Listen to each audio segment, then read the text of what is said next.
अस्सलामुअलैकुम सामीन, welcome to my channel voice of Mona. हमारी आज की स्टोरी का नाम है फ़कीरनी।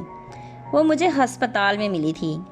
वो मांग रही थी। वो मेरे पास आ गई और ज़िद करने लगी। मैं किसी की खबर लेने गई थी। डॉक्टरों का राउंड चल रहा था, इसलिए मैं वेटिंग एरिया में वेट कर रही थी। मैंने कहा जाओ, चली जाओ, मुझे तंग नहीं करो, मगर वो मेरे पास ही बैठ गई। उसका हुलिया उसकी शक्ल से मैच नहीं खाता था। मैंने कहा तुम फ़कीरनी नहीं लगती, कौन हो तुम? वो बोली मैं फ़कीरनी ही हूँ और हंस दी।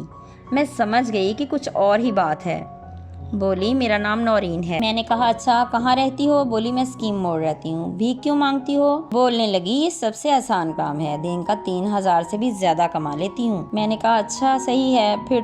बोली मैं सऊदीया भी जाती हूँ मांगने। मैंने कहा सही है, मुझे क्यों बता रही हो? बोली पता नहीं, किसी को नहीं बताया कभी, तुम्हें बता दिया। मैंने कहा अच्छा अब जाओ। बोली दिल नहीं कर रहा, चली जाऊंगी।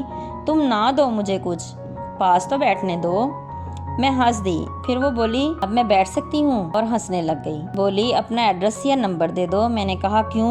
बोली वैसे ही मैं नंबर नहीं दे सकती। और तुम्हारे पास मोबाइल है? उसने अपने कपड़ों में से मोबाइल निकाल के दिखाया। अच्छा खासा महंगा सेट था। मैंने कहा क्या बात है तुम्हारी भी? बोली अब दे दो नंबर। मैंने कहा मेरा शौहर पुलिस में है, इसलिए नहीं दे सकती। फिर बोली अच्छा एड्रेस ही दे दो, मैं मिलने आऊंगी। मैंने कहा नहीं दे सकती, तुम अपना नंबर दे दो।